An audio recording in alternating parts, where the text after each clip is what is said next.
Jubilees ఉప ఎన్నిక counting అయితే మొదలైంది. రౌండ్కి కాంగ్రెస్ పార్టీ అభ్యర్థి నవీన్ యాదవ్కి అయితే ఆధిక్యత కనబడుతున్న పరిస్థితి. అసలు ఏంటి ఇదే అంశంపై మనతో మాట్లాడడానికి నిరుద్యోగ జేఏసీ నాయకుడు ఇంద్రనాయక్ ఉన్నారు. చూస్తున్నారు కదా, ఓటింగ్ సంబంధించి పోలింగ్ సంబంధించి అయిపోయింది. కౌంటింగ్లో కూడా నవీన్ యాదవ్కి ఆధిక్యత, రౌండ్కి ఆధిక్యత కనబడుతుంది. ఎందుకు అనుకుంటున్నారు? అసలు ఏంటి కారణాలు ఏంటి?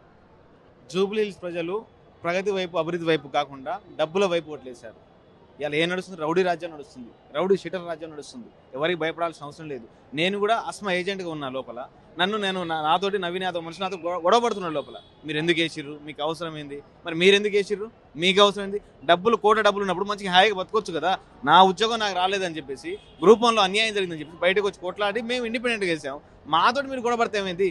ఇలా జూబ్లీహిల్స్ ప్రజలు డబ్బు వైపు, రౌడీ రాజ్యం వైపే ఇలా ఓట్లేశారు. కానీ ఇలా ప్రజల వైపు కానీ, లేకపోతే అభివృద్ధి వైపు కానీ, ప్రగతి వైపు కానీ ఓటు వేయలేని పరిస్థితి ఇలా లోపల ఇలా నడుస్తుంది. ఒక రెండు డబ్బులు ఇస్తే ఎవరైనా మీద అటుస్తారన్నా? డబ్బులు ఇస్తారు. ఒక ఓటుకి 5. నేనే ప్రత్యక్షం చూసినా కదా. నేను పోయి పోలీసులకు చెప్పినా కూడా పోలీసులు పట్టించుకునే పరిస్థితి. ఎందుకంటే పోలీసులు కూడా కాంగ్రెస్ పార్టీ కొమ్ము కాస్తున్నారు. ఇప్పుడు 5,000 10,000 ఇచ్చినా నేను చెప్పినా కూడా బయట నువ్వు చూపిస్తావా? నువ్వు ఆడికి వస్తావా? నేను ఆడికి రావడం ఇన్ఫర్మేషన్ ఇచ్చినా, నీకు ఇన్ఫర్మేషన్ ఇస్తే నువ్వు పోయి పట్టుకో. నీ బాధ్యత ఏందాడా? నువ్వు పట్టుకోవాల్సిన బాధ్యత. అది చేయకుండా నువ్వు ఇలా నన్ను ఇబ్బంది పెట్టే ప్రయత్నాలు, లోపలికి వెళ్ళినా కూడా నువ్వు బయటికి వెళ్ళిపోని చెప్పి నన్ను నా మీద నెట్టేసే ప్రయత్నాలు. మీకు ఏం చేసినాను? మీకు నేను ఆపోనెంట్ చేశాను. నేను ఒక ఏజెంట్గా ఉన్నా. ఒక అమ్మాయి ఏజెంట్, ఆస్మా అనే అమ్మాయికి ఏజెంట్గా ఉన్నాను. నేను పోయి మాకు ఎన్ని ఓట్లు వచ్చినాయి, ఇండిపెండెంట్ ఓట్లు ఎన్ని అడుగుతుంటే కూడా నువ్వు బయటికి వెళ్ళిపో అని చెప్పేసి పోలీసులు మాట్లాడుతారు. అదేవిధంగా నవీన్ యాదవ్ మనుషులు నన్ను బెదిరించే ప్రయత్నం చేస్తారు. చంపుకోరు, ఇంకేం చేస్తాం? రాజ్యం వచ్చింది కదా, రామరాజ్యం పోయి రౌడీ రాజ్యం వచ్చి చంపుకోరి. దానికంటే ఇంకేం లేదు. మేము ఇక్కడ నవీన్ యాదవ్కి మేము వ్యతిరేకం కాదు, కాంగ్రెస్ పార్టీకి వ్యతిరేకం, కాంగ్రెస్ పార్టీ విధానాలకు వ్యతిరేకం. రాహుల్ గాంధీ ఏమో అక్కడేమో ఓట్ల చూరు జరుగుతుంది, ఓట్లు దండుకుంటారని చెప్తే ఇక్కడ ఓట్లు కొంటున్నారు కదా. మరి దీని పరిస్థితి ఏంటి చెప్పి? అది తప్పైనప్పుడు ఇది కూడా తప్పే కదా, రెండు తప్పే కదా. మరి ఎందుకు రాహుల్ గాంధీ రావట్లేరు? 2 సంవత్సరాల క్రితం వచ్చిన రాహుల్ గాంధీ, ఇలా నిరుద్యోగులు హామీ ఇచ్చిన రాహుల్ గాంధీ ఇలా ఎందుకు రావట్లేరు? ఇలా చికటపల్లికి ఎందుకు రావట్లేరు? రేవంత్ రెడ్డి గారు ఎందుకు రావట్లేరు? అంటే ఇంతసేపు డబ్బులు పెట్టి కొంటే, అంటే అర్థమైపోయింది డబ్బులు పెట్టి కొనవచ్చు, అభివృద్ధి కావద్దు అని చెప్పేసి రేవంత్ రెడ్డి క్లియర్గా ఈ ఎలక్షన్ ఇండికేట్ ఇచ్చారు. ఒక్కొక్కరు 5,000 6,000 ఎవరిస్తారు? అంటే సాధారణ పౌరులు, సాధారణ మనుషులు కూడా పోటీ పడనీయకుండా ఒక క్లియర్ ఇండికేషన్ ఇచ్చిన ముఖ్యమంత్రి గారు ఎవరంటే రేవంత్ రెడ్డి గారు. 5,000 6,000 ఎవరిస్తారన్న? ఎందుకంటే 6 గ్యారెంటీలు ఫెయిల్ అయ్యారని చెప్పేసి ప్రతిపక్షాలు కానీ, నిరుద్యోగులకు సంబంధించి మీరు కూడా చాలా వరకు ప్రచారం చేశారు. ఎందుకు ఓటర్లు మళ్ళీ కాంగ్రెస్ పార్టీ వైపే ఎందుకు మొగ్గు చూపారనుకుంటున్నారు? మరి ఏం చెప్తారు? 6 గ్యారెంటీలు పక్కకు పోయి 6,000 చేతులకు ఇచ్చారు. 6 గ్యారెంటీలు పక్కన పోయి 6,000 ఇచ్చారు. 6,000 వేసుకొని వాళ్ళు ఇచ్చారు. బయటకు వచ్చి చెప్తున్నా కూడా మాట్లాడిన పరిస్థితి. మీరు కొంతమంది ఇలా ఓట్లు వేయలేదని చెప్పి డబ్బులు కూడా ఆయన బ్యాక్ తీసుకున్నారంట కాంగ్రెస్ పార్టీ వాళ్ళు. మీరు ఓట్లు వేయలేదు కదా, నేను 6,000 ఇచ్చి నాకు బ్యాక్ ఇవ్వండి అని చెప్పి. ఎందుకు 6,000 ఇవ్వడం ఎందుకు? నువ్వు కనుక 6 పథకాలు గ్యారెంటీ అమలు చేసి ఉంటే ఇలా నీకు పట్టం కట్టేవాళ్ళు కదా. ఇలా పట్టం కడుతున్నా కూడా డబ్బులు చూసి పట్టం కడుతుంది. నేను డబ్బులు ఇలా క్లియర్గా అర్థమవుతుంది. డబ్బులు డబ్బులు డబ్బులు, ఎక్కడ పోయినా డబ్బులు. ఒక వ్యక్తికి 7,000, ఒక వ్యక్తికి 5,000, ఎక్కడ క్రిటికల్గా ఉందో ఒక 10,000. అంటే నియోజకవర్గం వయసుగా చూసుకున్నారు. ఎర్రగడ్డలో 10,000, వెంగళాలో 7,000. అంటే ఇక్కడ వీళ్ళకి ఎక్కడ టఫ్గా ఉందో అక్కడ ఎక్కువ డబ్బులు పంచే ప్రయత్నం చేశారు. అదే కనబడుతుంది ఇవాళ. ఆ ఓటింగ్ సరళీలు కూడా అదే కనబడుతుంది. మరి ఎందుకు వేసారు? 2 సంవత్సరాల కాలం ఏ హామీ ఒరిగిందని ఇలా పట్టం కడుతున్నారు? డబ్బులు ఇచ్చిందనే పట్టం కడుతున్నారా? ఎందుకు పట్టం కడుతున్నారు? ఒక బస్సు ఉచిత తప్ప, కొట్టుకోవడానికి తప్ప ఏ పథకాలు అమలైనాయి, ఏ పథకాలు, ఏ హామీలు అమలైనాయని చెప్పి రేవంత్ రెడ్డి గారు చూసి ఓటేస్తారు. ఇక్కడ నవీన్ యాదవ్ చరిష్మకే ఓటేసాడు కానీ రేవంత్ రెడ్డి కాంగ్రెస్కి ఓటేయలేదు. నవీన్ యాదవ్ స్థానికంగా మంచి వ్యక్తి కాబట్టి అలా ఓట్లు పడుతున్నాయి. కొన్ని డబ్బులు ప్రభావితం చూపుతున్నాయి. కానీ కాంగ్రెస్ని, రేవంత్ రెడ్డి గారిని చూసి ఇలా ఓట్లు పడని పరిస్థితి. రేపు జరగబోయే స్థానిక సంస్థల ఎలక్షన్స్లో కూడా నిరుద్యోగులు పాల్గొంటారు. రేపు కాంగ్రెస్ పార్టీ బుద్ధి చెప్తారు.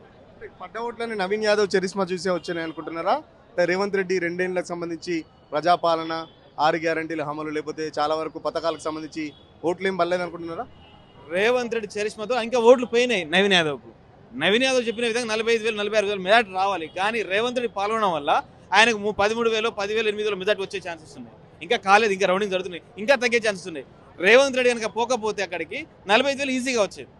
అది నవీన్ యాదవ్ చరిష్మా. అది నవీన్ యాదవ్ చేసిన పనులు, స్థానికంగా చేసిన ఆయనకు వెల్ఫిషర్ కాబట్టి పడి ఉండొచ్చు. కానీ ఇలా కాంగ్రెస్ పార్టీ ఎంట్రీ అవ్వడం వల్ల నవీన్ యాదవ్ ఓట్లు తగ్గినాయి.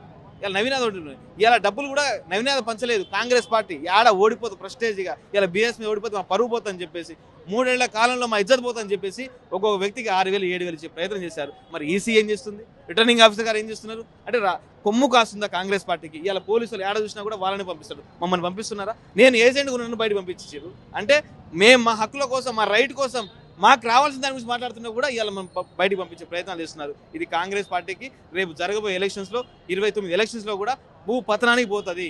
రాబోయే ఎలక్షన్స్లో కాంగ్రెస్ పార్టీ గతంలో ఉండేది అని చెప్పుకోవడానికే రేవంత్ రెడ్డి పాలన నడుస్తుంది. మరి రాహుల్ గాంధీ బీహార్లలో ఢిల్లీలో ఓడ్చారు, మరి ఇక్కడ ఓట్ల చోరీగా డబ్బుల చోరీ జరుగుతుంది. ఇక్కడ డబ్బులు తీసుకుని ఓట్లేస్తున్నారు, బలవంతంగా వేపిస్తున్నారు, ఇంటికి పోయి భయపెట్టిస్తున్నారు. ఇది రాజ్యమా?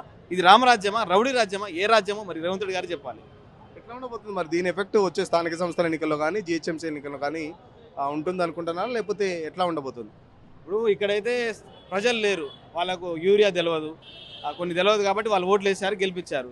నువ్వు రేపు ఊళ్ళో పోతే చీపురు తిరిగేసి కొడతారు, చీపురు ఇటే ఉన్నది ఇటు తిరిగేసి కొడతారు రేవంత్ రెడ్డి గారు. ఎందుకంటే ప్రజలకు తెలుసు ఏ హామీలు అమలైనా ఏ హామీలు అమలు కాలేదు. బస్సులు పెట్టి నా పిల్లలందరూ రోజు కొట్టిపిస్తున్నాను చెప్పేసి వాళ్ళకి బాగా క్లియర్ కట్గా ఉంది.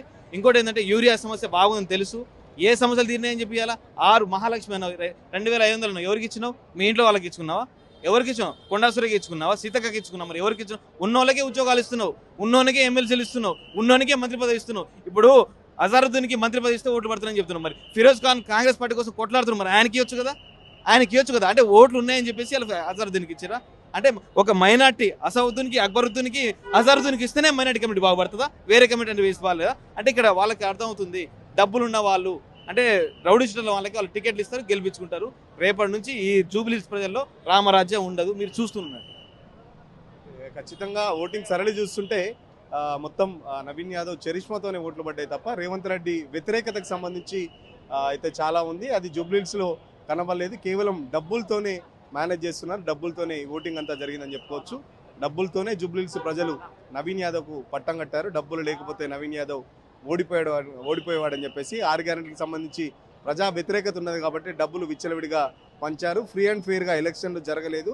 ఇప్పటికైనా ఇలాంటివి మళ్ళీ జరగకుండా ఉండాలంటే ఖచ్చితంగా ఇది స్థానిక సంస్థలకు ఎఫెక్ట్ పడకూడదు అని చెప్పేసి పడదు అని చెప్పేసి కూడా చెప్తున్న పరిస్థితి. ఎందుకంటే అర్బన్లో వేరే ఉంటుంది, గ్రామాల్లో వేరే ఉంటుంది. గ్రామాల్లో యూరియా సమస్యలు కానీ చాలా వరకు గ్రామాల్లో పథకాలు అందలేదు కాబట్టి ఆ కోపం ఖచ్చితంగా స్థానిక సంస్థల్లో కానీ వచ్చే జిహెచ్ఎంసీ ఎన్నికల్లో కానీ ప్రజలు చూపెడతారు. ఇప్పటికైనా రేవంత్ రెడ్డి తన వ్యతిరేకతను తగ్గించుకొని నిరుద్యోగులకు సంబంధించిన అంశాలు కానీ ఇట్లా చాలా వరకు ప్రజా సమస్యలు ఇప్పటికైనా తీర్చాలని చెప్పేసి ఈ ప్రభుత్వాన్ని డిమాండ్ చేస్తున్న పరిస్థితి. వీడియో జర్నలిస్ట్ సతీష్తో సురేష్, తొలి వెలుగు కోసం.